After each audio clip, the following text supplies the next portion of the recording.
Hello everyone, आप सभी का बहुत बहुत स्वागत है। आज जो करने वाले हैं हम लोग लाइंस का कर रहे थे, ड्राइंग लाइंस का क्वेश्चन नंबर हम लोग 100 तक कर लिए थे और आज जो करने वाले हैं वो क्वेश्चन नंबर 101 से करने वाले हैं। तो ठीक है, चलिए स्टार्ट करते हैं क्वेश्चन नंबर 101 से। इसका पीडीएफ आपको टेलीग्राम में मिलेगा, जिसका लिंक डिस्क्रिप्शन में अवेलेबल है। ठीक है, टेलीग्राम में जुड़ जाइएगा। और भी इंजीनियरिंग, ड्राइंग और बेसिक साइंस का बहुत सारे किताब का हमने पीडीएफ दे दिया है, जो कि आप ले सकते हैं इंग्लिश और हिंदी दोनों लैंग्वेज में। ठीक है, नेक्स्ट चलते हैं कि क्वेश्चन नंबर 101 से कहता है किसी भी आकार को बनाने के लिए, किसी भी आकार को बनाने के लिए डैश का प्रयोग किया जाता है। तो देखिएगा, किसी भी आकार को बनाने के लिए किस चीज का प्रयोग करते हैं? कौन का, रेखाओं का, त्रिभुज का या बिंदु का? तो किसी भी आकार को बनाने के लिए किस चीज का प्रयोग करते हैं? रेखाओं का प्रयोग करते हैं। किसका? लाइंस का उपयोग करते हैं। किसी भी आकार को बनाने के लिए किस चीज का प्रयोग करते हैं? लाइंस का। ठीक है ना, रेखाओं का प्रयोग करते हैं। ऑप्शन नंबर बी जो हो जाएगा राइट आंसर हो जाएगा। नेक्स्ट चलते हैं 102 नंबर। एक रेखा संदर्भ रेखा होती है। संदर्भ रेखा किसको कहते हैं? लंबवत रेखा को, अनुप्रस्थ रेखा को, समांतर रेखा को। तो संदर्भ रेखा जो होती है वो लंबवत रेखा संदर्भ रेखा कहलाती है। किसको कहलाते हैं? लंबवत रेखा जो होती है वो संदर्भ रेखा कहलाता है। या लंबवत रेखा जो होता है किसी भी सतह पर 90 डिग्री का एंगल बनाती है। किसी भी सतह पर क्या होता है? 90 डिग्री का एंगल बनाती है। ठीक है, नेक्स्ट सवाल की ओर चलते हैं। सेक्शन लाइन कितने डिग्री का बना होता है? सेक्शन लाइन जो होता है वो कितने डिग्री का बना होता है? सेक्शन लाइन जो होता है वो कितने डिग्री का बना रहता है? तो 45 डिग्री का। कितने का? 45 डिग्री का। सेक्शन लाइन कितने डिग्री का बना होता है? 45 डिग्री का। सेक्शन लाइन जो होती है ये पतली लाइन होती है, थिन लाइन होती है। और इसकी जो थिन लाइन की आपको मोटाई बताए थे 0.20 mm से 0.20 mm से 0.20 mm से 0.30 mm तक। ठीक है ना, ये एक थिन लाइन, पतली लाइन होती है। कौन सी लाइन? Section line. और कितने डिग्री पर बने होते हैं? 45 डिग्री पर बने होते हैं। सेक्शन लाइन कितने डिग्री पर बने होते हैं? 45 डिग्री पर बने होते हैं। नेक्स्ट क्वेश्चन पे चलेंगे, 104 नंबर सवाल कहता है इसका उपयोग रेखा गणित तथा निर्माण ड्राइंग को पूरा करने में करते हैं। कौन से लाइन का प्रयोग रेखा गणित और ड्राइंग बनाने में करते हैं?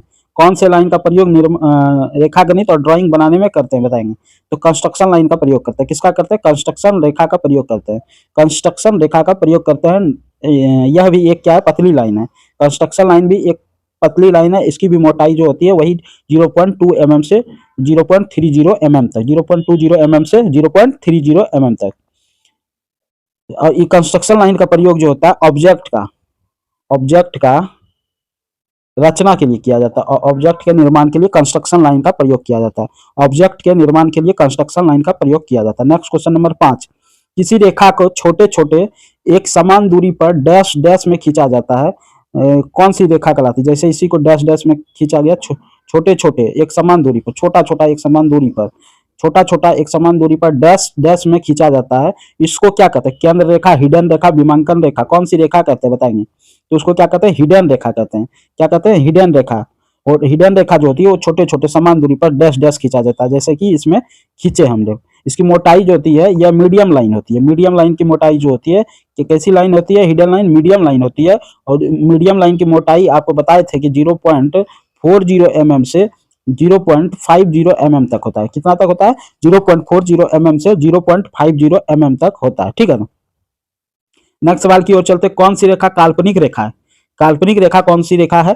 तो काल्पनिक रेखा जो है वो केंद्र रेखा, सेंट्रल लाइन जो होती है वो काल्पनिक रेखा होती है। या भी क्या है? मीडियम लाइन है। इसकी भी मोटाई 0.40 से 0.40 से 0.50 होती है। इसके बीच जो होता है समान दूरी जो छोड़ी जाती है। केंद्र रेखा जो होती है इसमें ऑब्जेक्ट, केंद्र रेखा की मदद से ऑब्जेक्ट को दो भागों में बांटने के लिए प्रयोग किए जाते हैं। ऑब्जेक्ट को दो भागों में बांटने के लिए इसका प्रयोग करते हैं। ऑब्जेक्ट को दो भागों में बांटने के लिए इसका प्रयोग करते हैं केंद्र रेखा का। ठीक है, नेक्स्ट सवाल की ओर चलते हैं। नेक्स्ट सवाल क्या कहता है? किसी रेखा का आयाम उसके प्रदर्शित किया जाता है। किसी रेखा का आयाम किससे प्रदर्शित किया जाता है? उसकी लंबाई से, चौड़ाई से या ऊंचाई से? किससे प्रदर्शित किया जाता है? किसी रेखा का आयाम जो होता है वो उसकी चौड़ाई से प्रदर्शित किया जाता है। किससे? चौड़ाई से प्रदर्शित किया जाता है। किसी का आयाम का रेखा जो चौड़ाई से प्रदर्शित किया जाता है। चौड़ाई को डी से प्रदर्शित करते हैं, डायमेंशन डी से प्रदर्शित सूचित करते हैं। ठीक है, डी से प्रयोग करते हैं। डायमेंशन लाइन का उपयोग जो होता है ना, डायमेंशन लाइन का जो प्रयोग करते हैं वो किस लिए करते हैं? ऑब्जेक्ट की माप दर्शाने के लिए। डायमेंशन लाइन का प्रयोग जो करते हैं ऑब्जेक्ट की माप दर्शाने के लिए। Next question number 108। सतत मोटी रेखा को क्या कहा जाता है? सतत मोटी रेखा को क्या कहा जाता है? सतत मोटी रेखा को ऑब्जेक्ट लाइन कहते हैं। सतत मोटी रेखा को क्या कहते हैं? Object line. इस लाइन का प्रयोग जो होता है, इस ऑब्जेक्ट लाइन का प्रयोग जो होता है बाहरी भाग दिखाने के लिए किया जाता है। ऑब्जेक्ट लाइन का प्रयोग जो होता है बाहरी भाग दिखाने के लिए करते हैं। इसका इसका भी मोटाई जो है तो 0.60 mm से 1 mm तक होता है, ठीक है ना। यह एक क्या है? थिक लाइन है, मोटी लाइन है। नेक्स्ट सवाल की ओर चलते हैं। क्वेश्चन नंबर 109 कहता है दो बिंदुओं के बीच कम से कम दूरी को कौन सी रेखा दर्शाता है? दो बिंदुओं के बीच कम से कम दूरी को कौन सी रेखा दर्शाती है? कौन सी रेखा दिखाती है? सरल रेखा। दो बिंदुओं के बीच कम से कम दूरी को कौन दिखाती है? सरल रेखा। कौन दिखाती है? सरल रेखा, ठीक है। नेक्स्ट सवाल की ओर चलते हैं। नेक्स्ट सवाल देखिएगा, क्वेश्चन नंबर 110 कहता है एक गमन करती हुई बिंदु अपनी दिशा बदलता रहता है, इस प्रकार बनी रेखा का नाम बताइए। एक गमन करती हुई बिंदु अपनी दिशा बदलता रहता है, इस प्रकार से बनी रेखा को क्या कहते हैं? जो दिशा बदलते रहेगा इसे इसे इसे इसे वक्र रेखा। क्या कहेंगे? वक्र रेखा। क्या कहेंगे उसको? वक्र रेखा। यह क्या होती है? टेढ़ी मेढ़ी होती है, घुमावदार रेखा भी होती है। इसको साधारण भाषा में टेढ़ी मेढ़ी रेखा या मुड़ी हुई रेखा भी कहते हैं, ठीक है। ये इसमें क्या होता है? इसमें बिंदु अपना दिशा बदलते रहता है, बिंदु अपना दिशा बदलते रहता है, ठीक है ना। नेक्स्ट सवाल की ओर चलते हैं। नेक्स्ट सवाल क्या कहता है? क्वेश्चन नंबर 111 खड़े पानी के ऊपरी सतह की समांतर खींची गई रेखा कहलाती है। खड़े पानी की ऊपरी सतह के समांतर खींची गई रेखा क्या कहलाती है? तो क्या कहलाएगी? हॉरिजॉन्टल लाइन कहलाएगी। क्या कहलाएगी? हॉरिजॉन्टल लाइन कहलाएगी। खड़े पानी के ऊपरी सतह के समांतर खींची गई रेखा को क्या कहते हैं? हॉरिजॉन्टल रेखा कहते हैं, ठीक है। नेक्स्ट सवाल की ओर चलते हैं। 112 एक रेफरेंस लाइन पर खड़ी लंब रेखा कहलाती है। खड़ी लंब रेखा क्या कहलाएगी? तो क्या कहलाएगी? वर्टिकल लाइन कहलाएगी। क्या कहलाएगी? वर्टिकल। खड़ी लंब रेखा को क्या कहते हैं? वर्टिकल लाइन कहते हैं, ठीक है ना। खड़ी लंब रेखा को क्या कहते हैं? वर्टिकल लाइन कहते हैं। नेक्स्ट सवाल की ओर चलते हैं। 113 नंबर कहता है एक सरल रेखा जो ना तो वर्टिकल है ना ही हॉरिजॉन्टल है, इस लाइन को क्या कहेंगे? ना तो वर्टिकल है ना तो हॉरिजॉन्टल है, इस लाइन को क्या कहेंगे? झुकी हुई लाइन कहेंगे। क्या कहेंगे? झुकी हुई लाइन कहेंगे। ना तो वर्टिकल है ना तो हॉरिजॉन्टल है, इस लाइन को क्या कहेंगे? झुकी हुई लाइन कहेंगे, ठीक है। इस इसका जो झुकाव होता है वो क्या होता है? टेन इनवर्स होता है। क्या होता है? Tan inverse. झुकाव कौन? इसका जो झुकाव कौन होता है या स्लोप झुकाव कौन जो होता है वो टेन इनवर्स होता है, याद रखिएगा। नेक्स्ट सवाल की ओर चलते हैं। 114 एक सरल रेखा है, क्षैतिज रेखा दो बिंदुओं के बीच की दूरी, दो बिंदुओं के कम से कम दूरी, इसमें से कोई नहीं। क्या सरल रेखा किसको कहेंगे? तो दो बिंदुओं के कम से कम दूरी को क्या कहेंगे? सरल रेखा कहेंगे। दो बिंदुओं के कम से कम दूरी को क्या कहेंगे? सरल रेखा कहेंगे।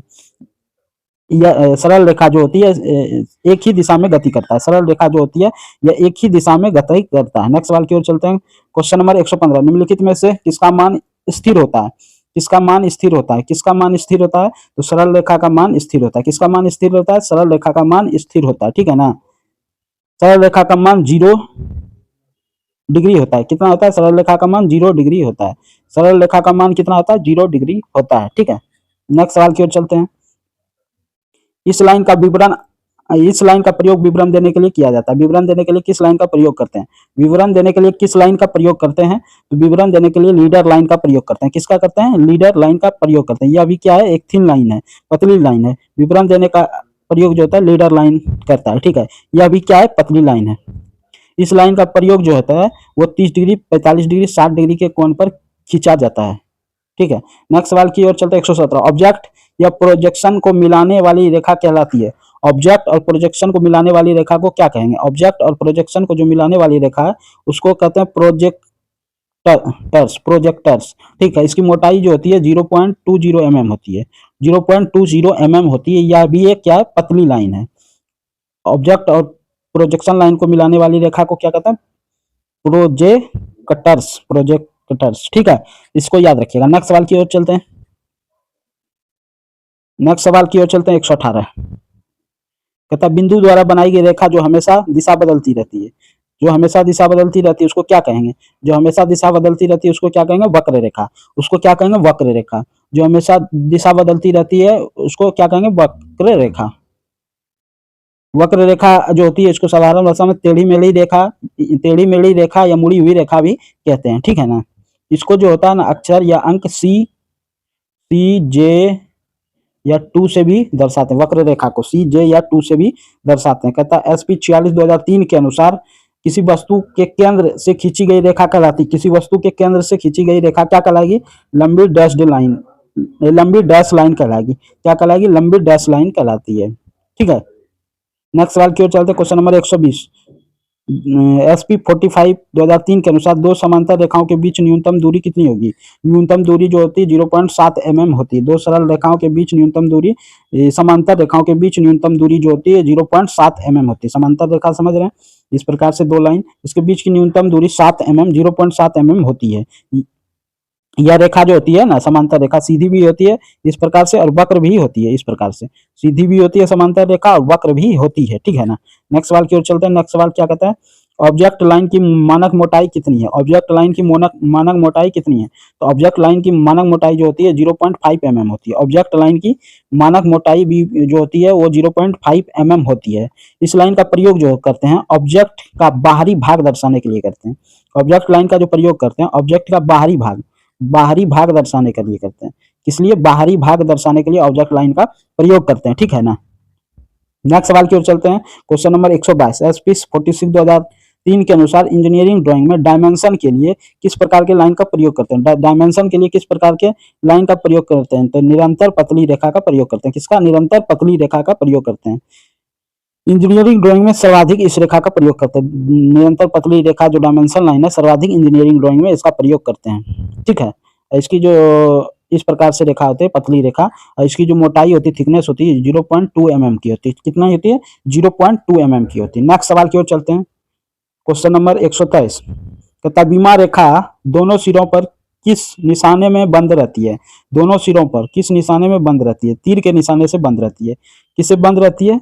तीर के निशाने से। बीमा यानी डायमेंशन लाइन इस प्रकार से बनी रहती है, तीर के निशाने से दोनों साइड क्या होती है? बंद होती है। डायमेंशन रेखा जो होती है, ये भी एक क्या है? थिन लाइन है, पतली लाइन है, और इसकी क्या होती है? थिकनेस जो होती है 0.20 mm से 0.30 mm तक होती है। नेक्स्ट सवाल की चलते हैं। 124 नंबर कहते हैं इंजीनियरिंग ड्राइंग में लाइनें मोटाई के अनुसार कई रेंज में होती है। कई रेंज में होती है। इस रेंज की संख्या कितनी है? तो इस रेंज की संख्या कितनी है? 7। 7 प्रकार की लाइनें होती है।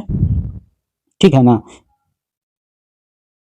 सॉरी 7 ना 8, कितना? 8 प्रकार की लाइनें हैं। कौन कौन से? 0.18 लगाने में गलती हो गया, 0.25, 0.35, 0.5, 4 हो गया। उसके बाद 0.7, 1, 2 प्रायः इसका प्रयोग करते हैं। प्रायः जो होता है इसी का प्रयोग करते हैं, लेकिन रेंज की संख्या टोटल कितनी होती है? 8 होती है। रेंज की संख्या क्या होती है? 8 होती है। ठीक है, नेक्स्ट सवाल की ओर चलते हैं। 0.2 है। नेक्स्ट सवाल की ओर चलते हैं। निरंतर मोटी रेखा को इस नाम से भी पुकारते हैं। निरंतर मोटी रेखा को किस नाम से पुकारते हैं? तो ऑब्जेक्ट लाइन के नाम से पुकारते हैं। किस नाम से? ऑब्जेक्ट लाइन के नाम से पुकारते हैं। निरंतर मोटी रेखा जो होती है ऑब्जेक्ट लाइन, इसका जो थिकनेस होता है, यह मोटी रेखा ऑब्जेक्ट लाइन जो है मोटी रेखा, इसका जो थिकनेस होता है 0.60 से 1 mm तक होता है। 0.60 mm से 1 mm तक होता है। यह क्या है? मोटी रेखा है। नेक्स्ट है पतली रेखाएं। कौन सी रेखाएं? पतली रेखाएं कौन सी रेखाएं? पतली रेखाएं जो है लीडर लाइन, आयाम रेखा, विस्तार रेखा, ये सभी क्या है? पतली रेखा। पतली रेखा का डायमेंशन आपको बताए 0.20 mm से 0.40 mm या 0.30 mm। ठीक है, नेक्स्ट सवाल की ओर चलते हैं। तीर के निशान की लंबाई तथा ऊंचाई का अनुपात बताना है। तीर के निशान की लंबाई तथा, ये देखिए ये तीर है ना, यहाँ पे तीर है, तो इसका ऊंचाई और लंबाई का अनुपात क्या होता है? 3:1 होता है। 3:1 होता है। क्या होता है? लंबाई तथा ऊंचाई का अनुपात 3:1 होता है। ठीक है ना, कितना होता है? 3:1 होता है। नेक्स्ट सवाल की ओर चलते हैं। हैचिंग रेखा के मध्य कम से कम दूरी कितनी होनी चाहिए? हैचिंग रेखा के मध्य कम से कम कितनी दूरी होनी चाहिए? हैचिंग रेखा के मध्य कम से कम कितनी दूरी होनी चाहिए? 0.7 mm। 0.7 mm। हैचिंग रेखा जो होती है 45 डिग्री कोण पर खींची जाती है। कितने डिग्री के कोण पर? 45 डिग्री के कोण पर खींची जाती है। हैचिंग रेखा जो होती है ये 45 डिग्री के कोण पर खींची जाती है। इस पॉइंट को याद रखिएगा। उसके मध्य कम से कम जो दूरी होती है 0.7 mm की होती है। ठीक है ना, हैचिंग रेखा को सेक्शन रेखा भी कहते हैं। हैचिंग रेखा का एक और नाम है कौन सी? सेक्शन रेखा। सेक्शन रेखा, सेक्शन रेखा, सेक्शन रेखा। ठीक है ना। नेक्स्ट सवाल की ओर चलते हैं। क्वेश्चन नंबर 129, निम्नलिखित में से कौन सी रेखा मुक्त फ्री हैंड खींची जाती है? कौन सी रेखा मुक्त रेखा खींची जाती है? कौन सी रेखा को? Section, projection. कौन सी रेखा फ्री हैंड लाइन है? फ्री हैंड लाइन कौन है? Break line. ब्रेक रेखा को क्या कहते हैं? फ्री हैंड रेखा भी कहते हैं, मुक्त खींची जाती है, ठीक है। नेक्स्ट सवाल की ओर चलते हैं। नेक्स्ट सवाल क्या कहता है? मोटी सिरों वाली पतली चैन रेखा का प्रयोग किया जाता है। मोटी सिरों वाली पतली चैन रेखा का प्रयोग कहाँ करते हैं? मोटी सिरों वाली पतली चैन रेखा का प्रयोग किसमें करते हैं? मोटी सिरों वाली पतली चैन रेखा का प्रयोग किसमें करते हैं? कटिंग प्लेन में। किसमें करते हैं? कटिंग प्लेन में। कटिंग प्लेन में करते हैं। मोटी सिरों वाली पतली चैन रेखा का प्रयोग कटिंग प्लेन में करते हैं। कटिंग प्लेन जो होती है, कटिंग प्लेन जो होती है, कटिंग प्लेन जो होती है, वो क्या होती है? पतली मध्य डैश रेखाएं होती है, पतली मध्य डैश रेखाएं होती हैं, ठीक है। नेक्स्ट चलते हैं। निरंतर मोटी रेखा का दूसरा नाम क्या है? अभी निरंतर मोटी रेखा को क्या कहते हैं? निरंतर मोटी रेखा का दूसरा नाम क्या है? तो वस्तु रेखा। क्या नाम है? Object line. क्या नाम है? Object line. और ऑब्जेक्ट लाइन अभी ऊपर में बताया था, इसकी मोटाई कितनी होती है वस्तु रेखा ऑब्जेक्ट लाइन की? 0.60 mm से 1 mm तक होता है। 0.60 mm से 1 mm इस लाइन को जो होता है ना, ऑब्जेक्ट लाइन को, वस्तु रेखा को HB पेंसिल से खींचा जाता है। किससे? HB पेंसिल से खींचा जाता है। HB पेंसिल जो होता है मीडियम पेंसिल होता है, ठीक है ना। नेक्स्ट सवाल की ओर चलते हैं। मीडियम ग्रेड की पेंसिल होती है HB pencil. Next question number 132, निम्नलिखित में से कौन सी उपयुक्त लंबी सीधी रेखा है? तो लंबी सीधी रेखा कौन सा आपको दिख रहा है?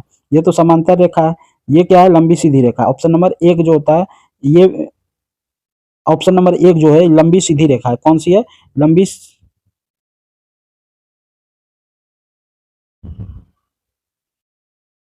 लेकिन ये लाइन कंप्लीट नहीं है। देखिएगा, ये लाइन कंप्लीट नहीं, कंप्लीट लाइन तो ये है, कंप्लीट लाइन तो ये है, क्योंकि यहाँ से स्टार्ट हुआ, यहाँ पे खत्म हुआ, ठीक है ना। यहाँ पे इसका पता नहीं, ये सेक्शन है। ये क्या है?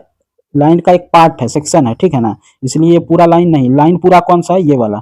लाइन पूरा कौन सा है? ये वाला। ये क्या है? सेक्शन है, ठीक है ना। नेक्स्ट सवाल की ओर चलते हैं। नेक्स्ट सवाल देखिएगा, इसका आंसर जो हो जाएगा, ये वाला ए नहीं होके आंसर क्या होगा? डी होगा। आंसर क्या होगा? डी हो जाएगा, ठीक है। नेक्स्ट सवाल की ओर चलते हैं। दो बिंदुओं के बीच दूरी जिसमें निरंतर दिशा परिवर्तित होती रहती है, क्या कहलाती है? तो जो निरंतर दिशा बदलते रहता है, उसको क्या कहते हैं? वक्र रेखा कहते हैं। क्या कहते हैं? वक्र रेखा कहते हैं। क्या कहते हैं? वक्र रेखा कहते हैं। निरंतर दिशा बदलती रहती है, इसको क्या कहेंगे? वक्र। वक्र रेखा कैसी होती है? टेढ़ी मेढ़ी होती है। वक्र रेखा क्या होती है? टेढ़ी मेढ़ी होती है, वक्राकार होती है। इसका क्या होता है? कोई एंगल नहीं होता है, ठीक है ना। नेक्स्ट सवाल की ओर चलते हैं। 134 नंबर। 134 नंबर कहता है, किसी बिंदु से होती हुई रेखा जो अपने दिशा परिवर्तित करती रहती है, उसको क्या कहते हैं? जो अपनी दिशा परिवर्तित करती रहती है, इस लाइन को एकदम याद रखिएगा। जो अपनी दिशा परिवर्तित करती रहती है, उसको क्या कहेंगे? वक्र रेखा कहेंगे। क्या कहेंगे? वक्र रेखा कहेंगे। वक्र रेखा टेढ़ी मेढ़ी रेखा होती है, इसको तो बताए थे आपको। नेक्स्ट सवाल की ओर चलते हैं। 135। 135 कहता है, वे रेखाएं जिसके बीच की दूरी समान रहे। जिसकी बीच की दूरी क्या रहे? समान रहे। इस लाइन को भी याद रखिएगा। बीच की दूरी समान रहे तथा उन्हें आगे बढ़ाने पर वे एक दूसरे से ना कटे। एक दूसरे से ना कटे, इस पूरे लाइन को याद रखिएगा। उसको क्या कहते हैं? समांतर लाइन। क्या कहते हैं? Parallel line. क्या कहते हैं? समांतर लाइन। क्या कहते हैं? Parallel line. समांतर लाइन के रेखाओं के बीच का कोण जो होता है, वो कितना होता है? 0 डिग्री। समांतर रेखाओं के बीच का कोण जो होता है, 0 डिग्री। ये दो प्रकार का होता है, एक सीधी होता है, एक इस प्रकार से होता है, ठीक है ना। एक सीधी होता है, एक इस प्रकार से। ऐसे भी समांतर लाइन खींची जाती है। नेक्स्ट सवाल की ओर चलते हैं। कहता है, ड्राइंग में प्रयोग की जाने वाली कुछ रेखाएं एक बिंदु पर मिलती, कुछ रेखाएं एक बिंदु पर मिलती है तथा कुछ रेखाएं कभी कभी बिंदु पर नहीं मिलती है, क्या कहलाती है? जो रेखाएं कभी कभी बिंदु पर नहीं मिलेगी, उसको क्या कहते हैं? असमांतर रेखाएं। क्या कहेंगे? असमांतर रेखाएं कहलाएंगे। नेक्स्ट सवाल की ओर चलते हैं। कहता है, दी गई आकृति में किस प्रकार की लाइनों को दर्शाया गया है? दी गई आकृति में किस प्रकार की लाइनों को दर्शाया गया है? तो दी गई आकृति में लंबवत रेखा है। यहाँ पे क्या है? लंबवत 90 डिग्री का एंगल बन रहा है, तो लंबवत रेखाएं। कौन सी रेखा दर्शाई गई है? लंबवत रेखा दर्शाई गई है, ठीक है ना। दो लंब रेखा जो होती है, उसमें 4 समकोण होते हैं। नेक्स्ट सवाल की ओर चलते हैं। 138 नंबर। वे रेखा जो क्षैतिज रेखा पर लंब होती है, क्या कहलाती है? वे रेखा जो क्षैतिज रेखा पर लंब होती है, उसको क्या कहेंगे? जो क्षैतिज रेखा पर लंब होगी, उसको क्या कहेंगे? ऊर्ध्वाधर रेखा कहलाएंगे। जो क्षैतिज रेखा पर लंब होगी, उसको क्या कहेंगे? ऊर्ध्वाधर रेखा कहलाएगी। जो क्षैतिज रेखा पर लंब होती है, उसको क्या कहते हैं? ऊर्ध्वाधर रेखा कहते हैं। नेक्स्ट क्वेश्चन नंबर 39, वे रेखा जो दोनों किनारे पर तीर के निशान द्वारा बंद होते हैं। ये तो आपको पहले भी बताए थे कि इस प्रकार से दोनों किनारे पर तीर के निशान से बंद होते हैं, उसको क्या कहते हैं? डायमेंशन लाइन कहते हैं, बीमा रेखा कहते हैं। क्या कहते हैं? डायमेंशन लाइन कहते हैं, बीमा रेखा कहते हैं। इसकी जो मोटाई होती है 0.20 mm से 0.30 mm तक। डायमेंशन लाइन की मोटाई आपको बताए थे 0.20 से, और ये एक पतली रेखा होती है। डायमेंशन लाइन जो होती है यह पतली रेखा होती है, ठीक है ना। नेक्स्ट सवाल की ओर चलते हैं। नेक्स्ट सवाल देखिएगा, कहता है किसी वस्तु के आउटलाइन हेतु प्रयुक्त रेखा, आउटलाइन किसी वस्तु का आउटलाइन खींचना है, बाहरी रेखा खींचना है, आउटलाइन खींचना है, तो कौन सी प्रयुक्त रेखा प्रयोग करेंगे? तो कौन सी वस्तु रेखा यानी कि ऑब्जेक्ट लाइन का प्रयोग करेंगे। किसका प्रयोग करेंगे? ऑब्जेक्ट लाइन का प्रयोग करेंगे। ऑब्जेक्ट लाइन जो होता है डार्क लाइन के द्वारा प्रदर्शित किया जाता है, ठीक है ना। और यह सामान्यतः मोटी होती है। कितनी मोटी होती है? इसका मोटाई आपको बताए थे, थिकनेस 0.60 mm से 1 mm तक बताए थे। कितना बताए थे? 1। सब मोटी लाइन होती है ऑब्जेक्ट लाइन। ऑब्जेक्ट लाइन क्या होती है? मोटी लाइन होती है, ठीक है ना। नेक्स्ट सवाल की ओर चलते हैं। निम्नलिखित में से बीमा रेखा की सही प्रदर्शित होती है। डायमेंशन लाइन सही प्रदर्शित किसमें हुआ है? डायमेंशन लाइन सही प्रदर्शित किसमें हुआ है, ये बताना है। तो देखिए यहाँ पे तीर का निशान तो सब में है, दोनों साइड तीर का निशान सब में है। इसमें भी है, इसमें भी है, इसमें भी है, इसमें भी है। देखिए ये वाला जो लिखने का तरीका है ना, ये साइड में ना, ऊपर में ना, या फिर बीच में नहीं होता है, इसको नीचे में लिखा जाता है। किसमें? नीचे में लिखा जाता है। तो ये इस प्रकार से राइट आंसर जो हो जाएगा बी हो जाएगा, ठीक है ना। क्या हो जाएगा? बी। किसी भी ऑब्जेक्ट का माप दिखाने के लिए इस रेखा का प्रयोग करते हैं। डायमेंशन लाइन का प्रयोग किस लिए करते हैं? किसी भी ऑब्जेक्ट का माप दिखाने के लिए, मेजरमेंट, माप दिखाने के लिए, माप दिखाने के लिए डायमेंशन लाइन का प्रयोग करते हैं, ठीक है। नेक्स्ट दिया गया, नीचे दिए गए चित्र एक्स का नाम बताइए। ये जो लाइन है, ये जो लाइन है, ये एक्स वाला डैश डैश डैश करके देख रहे हैं, डैश डैश डैश करके, इसको क्या, कौन सी लाइन कहते हैं? इसको कौन सी लाइन कहते हैं? खंडित पतली लाइन। ये क्या है? खंडित पतली लाइन। खंड खंड किया हुआ है, खंड खंड मतलब विभाजित है, छोटा छोटा टुकड़ा में खंडित है, इसको खंडित पतली लाइन कहेंगे, ठीक है ना। क्या कहेंगे? खंडित पतली लाइन। ये मीडियम लाइन होती है, और इसकी जो मोटाई होती है 0.40 mm से 0.50 mm तक होती है। नेक्स्ट सवाल की ओर चलते हैं। एक संदर्भ रेखा पर खड़ी लंब रेखा कहलाती है। एक संदर्भ रेखा पर खड़ी लंब रेखा कहलाती है। एक संदर्भ रेखा पर खड़ी लंब रेखा क्या कहलाएगी?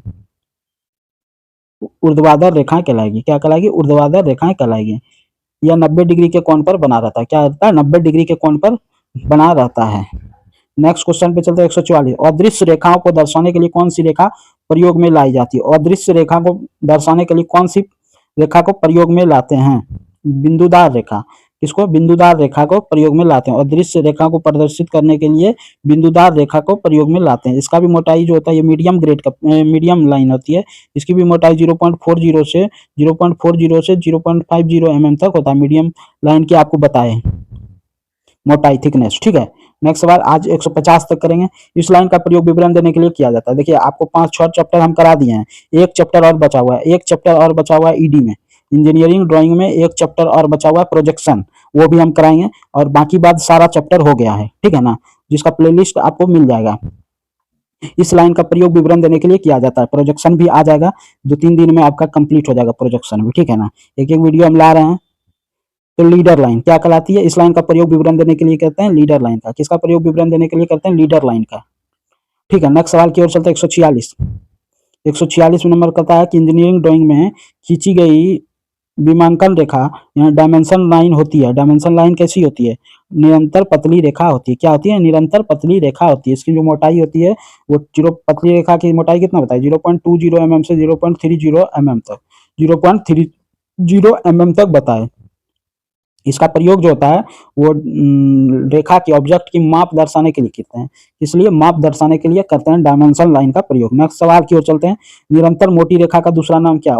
ऑब्जेक्ट लाइन, वस्तु रेखा, निरंतर मोटी रेखा, ये तो कितना बार रटा गया है। निरंतर मोटी रेखा को क्या कहते हैं? ऑब्जेक्ट लाइन कहते हैं, वस्तु रेखा कहते हैं। और ये मोटी रेखा होती है, क्या होती है? थिक लाइन होती है। इसकी जो मोटाई होती है 0.60 mm से 1 mm के बीच में होती है, ठीक है ना। नेक्स्ट सवाल की ओर चलते हैं। 148, मोटे रेखा सिरों वाली पतली चैन रेखाएं का प्रयोग किया जाता है। मोटे सिरों वाली पतली चैन रेखा का प्रयोग कहाँ पे करते हैं? कटिंग प्लेन लाइन में। इसमें करते हैं? कटिंग प्लेन लाइन में करते हैं। किसमें करते हैं? कटिंग प्लेन लाइन में करते हैं। इसका जो ये भी मीडियम लाइन होती है। इसकी मोटाई 0.40 mm से 0.50 mm तक होता है। इस लाइन का प्रयोग जो होता है ऑब्जेक्ट को काटने के लिए किया जाता है। ड्राइंग में ऑब्जेक्ट को काटने के लिए कटिंग प्लेन लाइन का प्रयोग करते हैं। ड्राइंग में ऑब्जेक्ट को काटने के लिए कटिंग प्लेन लाइन का प्रयोग करते हैं। नेक्स्ट सवाल की 149 और 150 और आज का सेशन यहीं पे समाप्त होगा। निम्नलिखित में से कौन सी रेखाएं हस्तमुक्त रेखा खींची जाती है? फ्री हैंड रेखा, तो फ्री हैंड रेखा खींची जाती है कौन सी रेखा? केंद्र रेखा। फ्री हैंड, केंद्र रेखा नहीं होगा, सेंट्रल लाइन नहीं होगा, ब्रेक रेखा होती है। ब्रेक रेखा जो होती है फ्री हैंड खींची जाती है, ठीक है। नेक्स्ट सवाल की ओर चलते हैं 150। केंद्र रेखा के रूप में निम्न में से किसका प्रयोग करते हैं? केंद्र रेखा के रूप में किसका प्रयोग करते हैं? डैश डैश लाइन होती है, सेंट्रल लाइन जो होती है वो डैश डैश लाइन होती है, इसको क्या कहते हैं? केंद्र रेखा। ऑप्शन नंबर ए वाला जो है इस प्रकार की रेखा को क्या कहते हैं? केंद्र रेखा कहते हैं, ठीक है। चलिएगा, इसका ब्रेक लाइन हो जाएगा, इसका ये हो जाएगा। केंद्र रेखा को किस रूप में प्रदर्शित करते हैं? इस प्रकार से, ध्यान रखिएगा। डायमेंशन लाइन इस प्रकार से। सारे लाइन के बारे में आपको बता चुके हैं, पहले पहला दूसरा तीसरा वीडियो नहीं देखा है तो देख लीजिएगा, वहां पे आपको सारे लाइन के बारे में बता चुके हैं, ठीक है ना। और इसका पीडीएफ आपको टेलीग्राम में मिल जाएगा, जिसका लिंक डिस्क्रिप्शन में अवेलेबल है, ठीक है। और कैसा चल रहा है तैयारी, कमेंट्स करके बताइएगा आप लोग कि कैसा आप लोग का तैयारी चल रहा है। देखिए, बेसिक्स इंजीनियरिंग ड्राइंग में आपका कम से कम 50 सवाल में 15 सवाल तो रहेंगे ही रहेंगे। 50 सवाल में आपको 15 सवाल इंजीनियरिंग ड्राइंग से देखने को मिल सकता है, ठीक है ना। बाकी बाद आपका बेसिक साइंस रहेगा 30-35 गो, ठीक है। अब बेसिक साइंस को भी कीजिए। इंजीनियरिंग ड्राइंग का एक चैप्टर आपका बचा हुआ है, प्रोजेक्शन। बेसिक साइंस में भी कराए हैं आपको, एक दो चैप्टर कराए हैं, हो सकेगा तो और चैप्टर हम कराएंगे, क्योंकि टाइम इतना कम दिया गया है और हमें भी टाइम नहीं मिल पा रहा है, जो कि हम सारी चीज को हम आपके लिए करा पाए, इतना कम टाइम मिल रहा है। तो थैंक यू, धन्यवाद। इसके बाद मिलते हैं फिर नेक्स्ट वीडियो में। यदि वीडियो अच्छा लगा तो चैनल को सब्सक्राइब करेंगे, साथ ही साथ जितने भी साथी टेलीग्राम में नहीं जुड़े हैं टेलीग्राम में जुड़ जाएंगे। वहाँ पे इंजीनियरिंग ड्राइंग, बेसिक साइंस का भी बहुत सारा पीडीएफ हमने अन्य किताब का इंग्लिश और हिंदी दोनों में दे दिया है, ठीक है। थैंक यू, धन्यवाद, जय हिंद।